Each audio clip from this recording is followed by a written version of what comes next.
فن پہلوانی کی تاریخ یوں تو ہزاروں سال پرانی ہے، مگر اس فن کا باقاعدہ آغاز 450 برس پہلے مٹی کے اکھاڑے سے ہوا، جو آج بھی دیسی کشتی کی صورت میں ہمیں دیکھنے کو ملتا ہے۔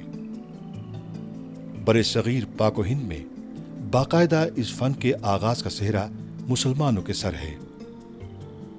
1635 میں لاہور کے علاقے دہلی گیٹ کے قریب سنہری مسجد سے اس کا آغاز ہوا، اور اس کے بانی اس دور کے عظیم پہلوان نوردین عرف نورزماں تھے۔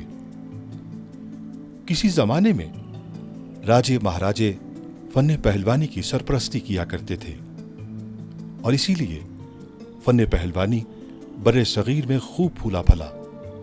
ہاتھیوں اور گھوڑوں پر سوار یہ پہلوان جب اکھاڑے تک پہنچتے تو خود بھی کسی راجا سے کم نہیں دکھائی دیتے تھے۔ پاکستان بننے کے ابتدائی 20 سال تک بھی اس فن کو کسی نہ کسی طرح عروج حاصل رہا۔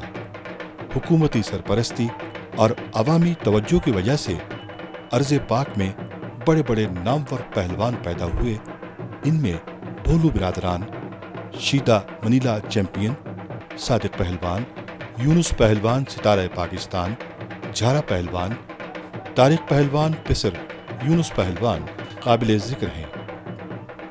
اگر ہم برِ صغیر کے نامور پہلوانوں کا ذکر کریں تو لالا راج پہلوان المعروف پری پیکر لاہوریا ایک منفرد پہچان رکھتے ہیں۔ پہلوانی کی تاریخ میں ایک سے زیادہ پری پیکر گزرے ہیں، لیکن لاہور کا یہ کشمیری پری پیکر اپنی خصوصیات کے لحاظ سے ایسا منفرد تھا کہ دوسرے پری پیکر دھندلا گئے۔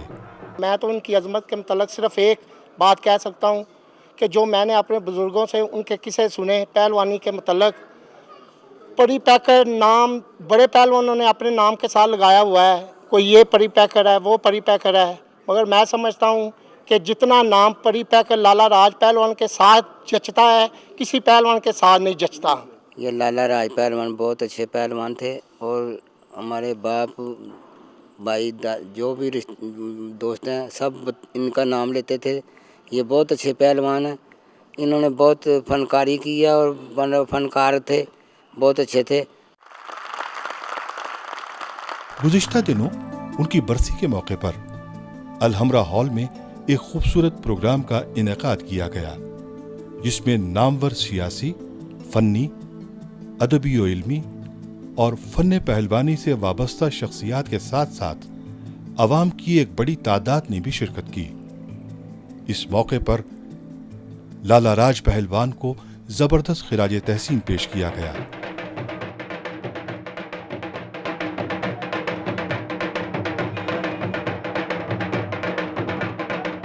برسی ہو رہی ہے اس پہلوان دی کہ جن نے جادوگر کھوایا اپنے آپ نو، لالا پہلوان راج برسی اس دی ہے جنہیں کو سانو بھی تعلیم ملی دی ہے۔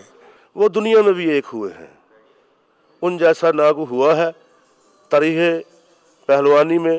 لالا راج بھی آج کے بعد ان کے بعد کوئی پیدا نہیں ہوا۔ لالا پہلوان راج تھے اور بہت بہت بڑے پہلوان وہاں تھے۔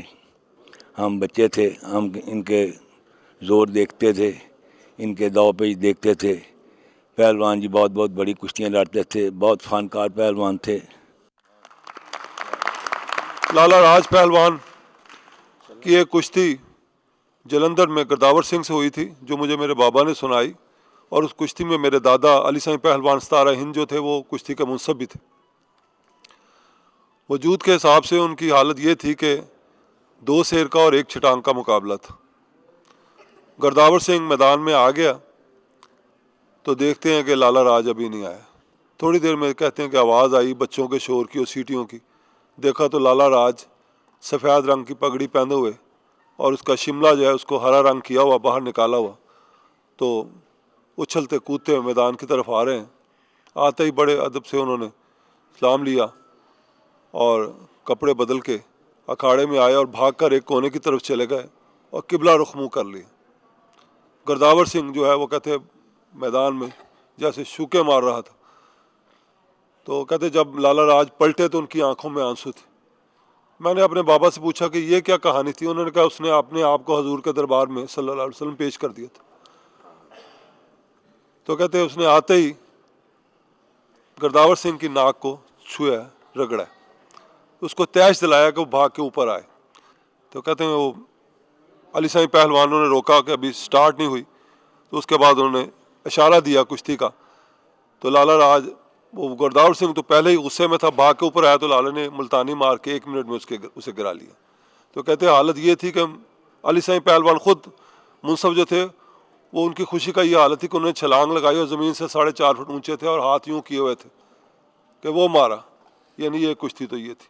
جہاں پلوانی ہو رہی ہے اس ویلے وہ چند کھاڑیاں چ ہو رہی ہے. کہ کھاڑے آباد سن وہ اج کل اکھاڑے آباد نہیں ہونے دے. کیوں؟ انہوں کی کوئی خوش حوصلہ افزائی نہیں کی جا رہی. میرا یہ بار بار یہ لفظ ہے کہ میں گولڈ میڈل حاصل کیتا فن پلوانی چ, سلور میڈل حاصل کیتا فن پلوانی چ. میں وہ کہنا میں کو گولڈ میڈل پلوانوں کے کول آنے چاہیے نے, بار قوم تے جان نام پیدا کرن ملک کا. وہ اج رک گیا. ایک ہی وجہ کہ کوئی وجہ یہ ہوئی ہے کہ پلوانی کریئر وہ پروموٹ نہیں ہو رہی. اس طرح کی تقریبات جہاں اس فن کو زندہ رکھے ہوئے ہیں, وہیں ضرورت اس امر کی ہے کہ حکومت کے ساتھ ساتھ مخیر حضرات اور ادارے اس فن کی حوصلہ افزائی کریں تاکہ یہ فن ماضی کا قصہ بننے کی بجائے حال اور مستقبل میں اپنا عروج پا سکے.